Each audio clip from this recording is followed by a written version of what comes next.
having a father figure as a role model is probably like that's your first role model almost always. And it gets tricky when there is no father figure in a household because then they're looking for that role model and trying to find it. And sometimes it works out where they find it in someone else that is positive reinforcement, but sometimes it doesn't, like you talked about, and it goes to places where it shouldn't. Just even for my dad's story, he had a dad in the household, but his dad wasn't a good role model for him.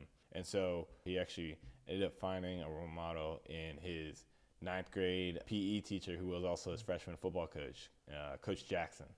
He got evicted from his house and all their stuff's on the street and they had to go and live in a motel for a little bit. But he said he went back to his motel, figured out how to get to school, got his homework done, and the first person he went to see was Coach Jackson.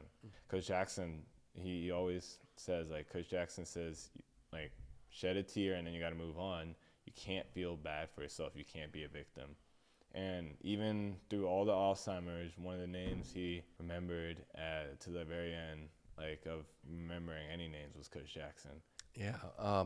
Thanks for sharing that story. I mean, your father's a remarkable man on many levels, and I mean, it just shows the importance of strong coaches, mentors, role models in this world. That your dad, Coach Jackson, challenged himself and, stepped up to be that influential figure for your dad. And that paid great dividends, Huge. Countless dividends, because then how many people have how many young men and women has your dad been a strong role model, coach, and mentor to over the years? And he's going to pass it to you, and how many you're going to be, and all because of Coach Jackson.